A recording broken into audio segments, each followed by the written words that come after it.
Deutéronome, chapitre 14. Loi sur la nourriture et les fêtes.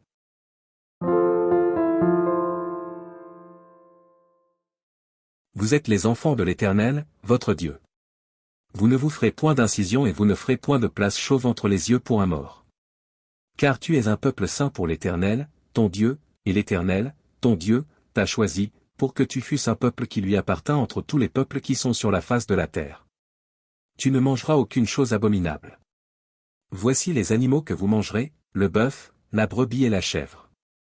Le cerf, la gazelle et le daim, le bouquetin, le chevreuil, la chèvre sauvage et la girafe. Vous mangerez de tout animal qui a la corne fendue, le pied fourchu, et qui rumine. Mais vous ne mangerez pas de ceux qui ruminent seulement, ou qui ont la corne fendue et le pied fourchu seulement. Ainsi, vous ne mangerez pas le chameau, le lièvre et le daman, qui ruminent, mais qui n'ont pas la corne fendue, vous les regarderez comme impurs. Vous ne mangerez pas le porc, qui a la corne fendue, mais qui ne rumine pas, vous le regarderez comme impur.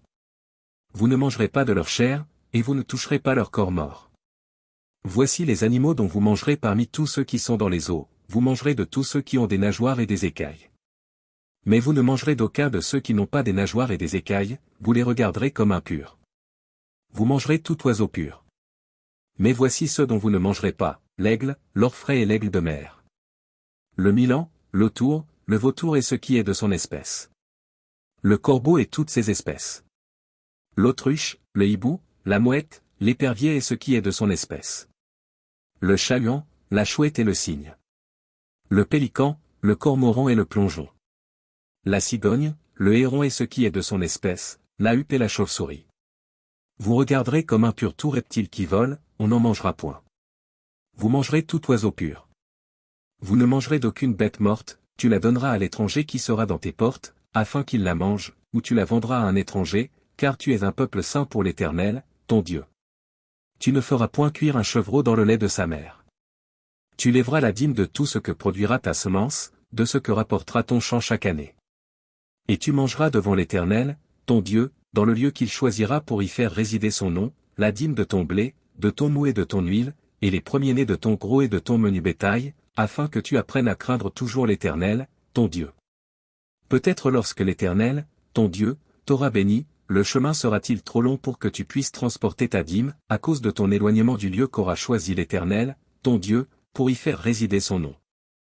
Alors, tu échangeras ta dîme contre de l'argent, tu serras cet argent dans ta main, et tu iras au lieu que l'Éternel, ton Dieu, aura choisi. Là, tu achèteras avec l'argent tout ce que tu désireras, des bœufs, des brebis, du vin et des liqueurs fortes, tout ce qui te fera plaisir, tu mangeras devant l'Éternel, ton Dieu, et tu te réjouiras, toi et ta famille. Tu ne délaisseras point le Lévite qui sera dans tes portes, car il n'a ni part ni héritage avec toi. Au bout de 3 ans, tu sortiras toute la dîme de tes produits pendant la 3e année, et tu la déposeras dans tes portes.